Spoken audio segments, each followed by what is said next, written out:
Well, I'm sick. I'm really sick. His voice comes to me over the phone, slightly strangled, a bit more wavering than I'd remembered it. What do you mean you're sick? What are the doctors saying? I ask somewhat cautiously, knowing his tendency to sculpt the truth.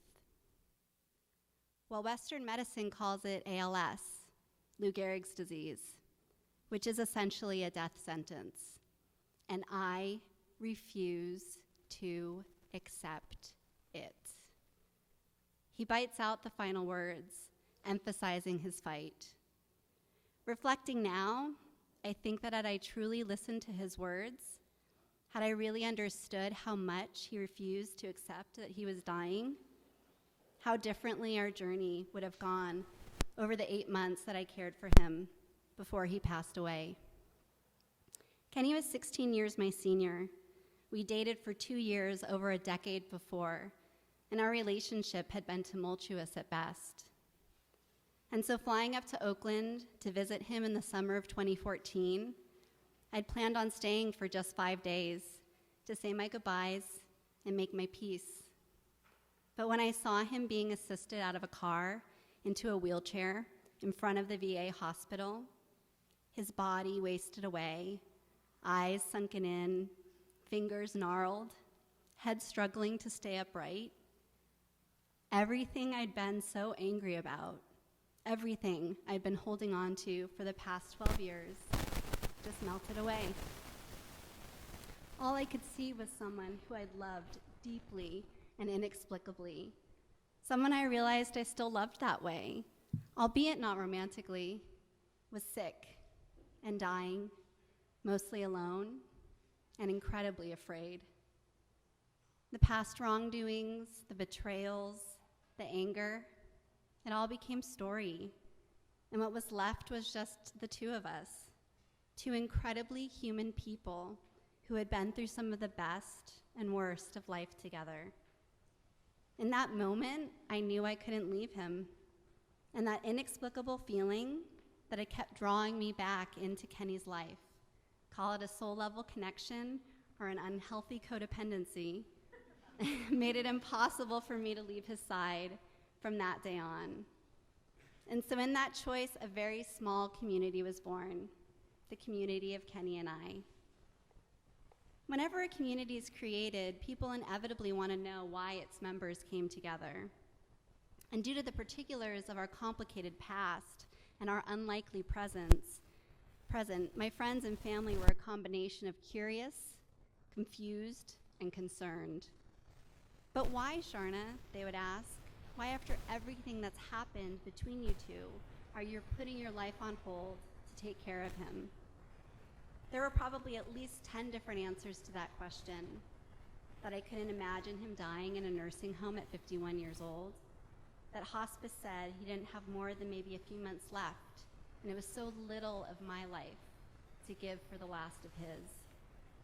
That he'd been abandoned so often in his life that I didn't want to abandon him in death. That he'd run through all his other caregivers, and there was no one left who wanted to do it. Even with all of these responses, there's one reason that always rose to the top when it got impossibly hard, and I wasn't sure I could take care of him any longer. I just knew it's what I was supposed to do. I know that's a ridiculously vague answer, but that gut feeling is what kept me going. Just about every single morning, I would wake up and ask myself if I was still supposed to be doing this. And in every moment, whoever you want to call it, God, Goddess, the universe, my own crazy subconscious, would respond with a resounding yes. It also helped that the first couple of months were beautiful and healing. During those weeks, Kenny was the sweet, kind, gentle man I'd first been drawn to. We spent long hours talking, watching Netflix side by side in bed, holding hands, sometimes my head on his shoulder, sometimes his head on my belly. It was intimate and tender, and as he slowly declined and came to rely on me more and more, I was deeply touched as he trusted me with the last remnants of his independence. I remember the first time he agreed to let me help him in the shower, opening the curtain to wash his emaciated body, He looked up at me with the sweetest eyes and just a glint of a sparkle and said, "Well, if I do die, at least I can say that I had a beautiful maiden bathing me during my final days."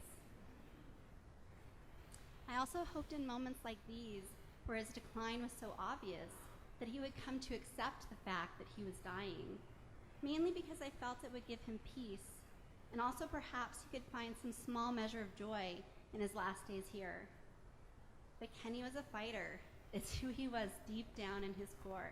And as he told me during that first conversation, and would repeat over and over again until his last day, he refused to die. And so rather quickly, Kenny and I found ourselves inside of a community that was breaking down. His decline polarized us, transforming the agreements we'd created when we entered into our intimate community. When I'd begun caring for him, it was under the implied agreement that I was trying to help him get better. And try I did. But when 4 months into caring for him, I told him I didn't believe he was going to get better, that his hospice team agreed he was dying, our community began to devolve. It became clear that we had vastly different end goals, which drove a wedge between us in a way that often happens in community, when the needs, goals, and value systems of its members are different. In our case, Kenny was fighting tooth and nail to live, and I was trying to provide space for him to have a loving and peaceful death. He became more and more agitated, less and less trusting of me, more and more adamant that he was going to get better. And I became more and more committed to trying to make him see how he was declining.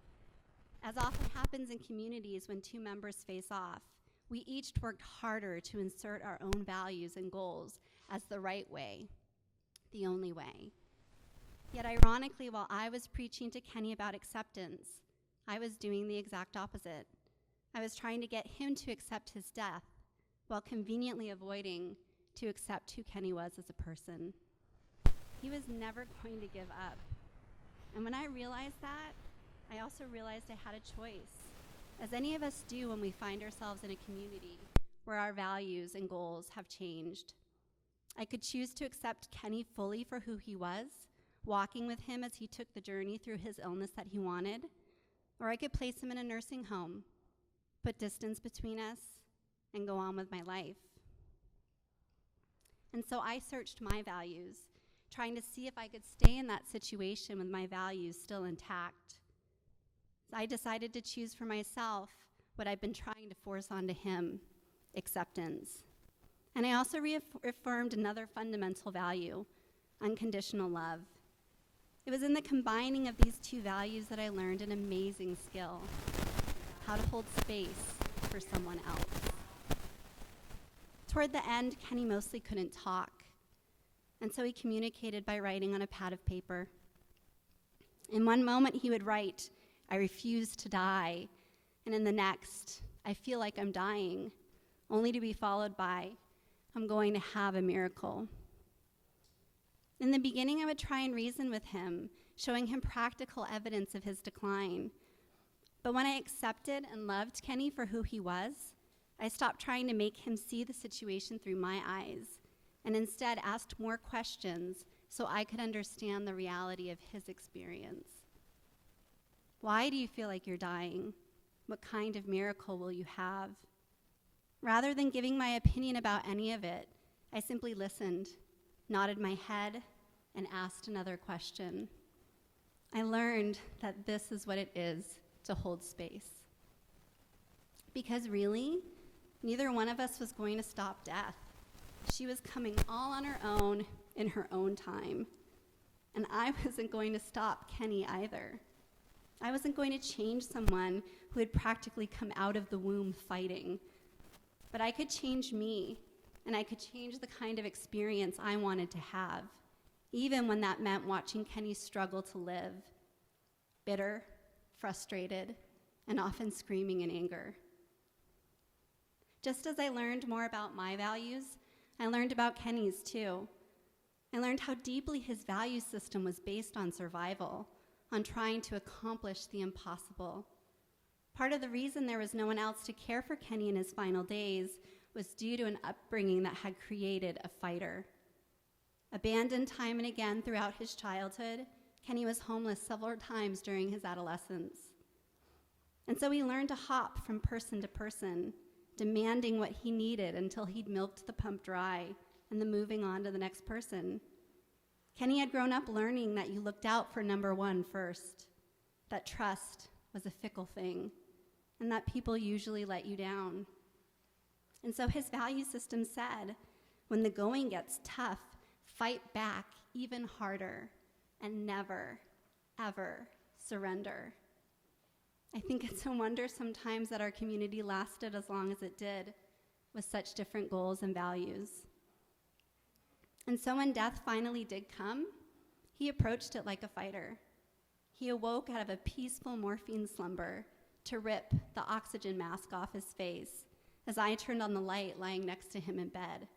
He was heaving up off the mattress, his collarbone jutting out, hands reaching for me, eyes popping out of his head. He looked me in the eyes as I grabbed him and I held him. I said, I love you. I love you. I love you. Over and over again as he fought, awake and as present as he possibly could be for his final breaths. Kenny died with his value system intact, and miraculously, I was able to be there with him with my value system intact too, loving and sending him peace while he died like a warrior. In that final moment, we were on the same page, rowing together, each of us doing what we needed to in that most important moment. It wasn't beautiful in the way that it physically looked, and it took me a long time to surrender to the fact that Kenny didn't have the peaceful death that I'd hoped for. But that's just it. It wasn't my death to be had. Kenny went out the way that he wanted to, and I learned how to hold space for someone I loved so very deeply to take his last journey here on his own terms. Thank you.